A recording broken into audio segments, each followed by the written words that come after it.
Group D കേസിന്റെ കാര്യത്തിൽ തെലങ്കാന ഹൈക്കോടതി അങ്ങനെ ഒരു തീരുമാനം പറഞ്ഞിരിക്കുകയാണ്. ലക്ഷോപലക്ഷം കുട്ടികൾ കഴിഞ്ഞ കുറേ മാസങ്ങളായി കാത്തിരിക്കുന്ന ഗ്രൂപ്പ് ഡി എക്സാമിന്റെ കാര്യത്തിൽ ഇന്ന് തെലങ്കാന ഹൈക്കോടതി അങ്ങനെ ഒരു വിധി പറഞ്ഞിരിക്കുന്നു.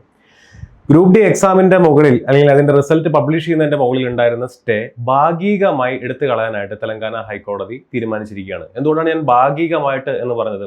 15 പേരാണ് ഗ്രൂപ്പ് ഡി എക്സാമുമായി ബന്ധപ്പെട്ടിട്ടുള്ള കേസ് ഫയൽ ചെയ്തിട്ടുള്ളത്. അപ്പൊ ആ 15 പേരുടെ റിസൾട്ട് അല്ലെങ്കിൽ ആ 15 വേക്കൻസി മാറ്റിവെച്ചുകൊണ്ട് 15 വേക്കൻസിയിലേക്കുള്ള റിസൾട്ട് പബ്ലിഷ് ചെയ്യാതെ മാറ്റിവെച്ചുകൊണ്ട് ബാക്കിയുള്ള കുട്ടികളുടെ റിസൾട്ട് പബ്ലിഷ് ചെയ്യാനും റിക്രൂട്ട്മെന്റ് പ്രോസസ്സ് കണ്ടിന്യൂ ചെയ്യാനും തെലങ്കാന ഹൈക്കോടതി ഇന്ന് ഉത്തരവിട്ടിരിക്കുകയാണ്.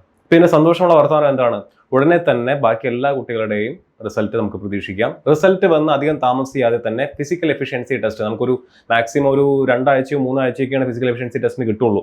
ഗ്രൂപ്പ് ഡി എക്സാമിന്റെ ഷോർട്ട് ലിസ്റ്റ് വന്നാൽ 2-3 ആഴ്ചയ്ക്കകം തന്നെ physical efficiency test PET exam conduct ചെയ്യും. അതിന്റെ പുറകെ തന്നെ ഡോക്യുമെന്റ് വെരിഫിക്കേഷനും മെഡിക്കൽ എക്സാമിനേഷനും ഉണ്ടായിരിക്കും.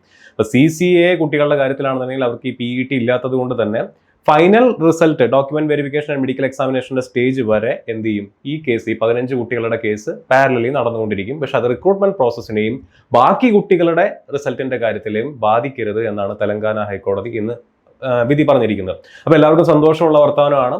ഗ്രൂപ്പ് ഡി എക്സാമിന്റെ കേസ് എന്തായിരിക്കും എന്ന് ആലോചിച്ചിരിക്കുന്ന കുട്ടികൾക്ക് സന്തോഷമുള്ള ഒരു വാർത്ത തന്നെയാണ് വന്നിരിക്കുന്നത്. നിങ്ങൾ എന്ത് ചെയ്യുക? നിങ്ങളുടെ പ്രിപ്പറേഷൻ കണ്ടിന്യൂ ചെയ്തുകൊണ്ടിരിക്കുക. ഫിസിക്കൽ എഫിഷ്യൻസി ടെസ്റ്റിന്റെ കാര്യം ഞാൻ നേരത്തെ പറഞ്ഞ പോലെ തന്നെ പെട്ടെന്ന് തന്നെ ടെസ്റ്റ് ഉണ്ടാവാനുള്ള സാധ്യതയുണ്ട്. അപ്പോൾ ഓടാനും ചാടാനും ഒക്കെ തയ്യാറായിട്ട് നിങ്ങൾ എന്ത് ചെയ്യുക? എക്സാമിന് വേണ്ടി പ്രിപ്പയർ ചെയ്യുക. മറ്റൊരു വീഡിയോയിൽ നമുക്ക് വീണ്ടും കാണാം.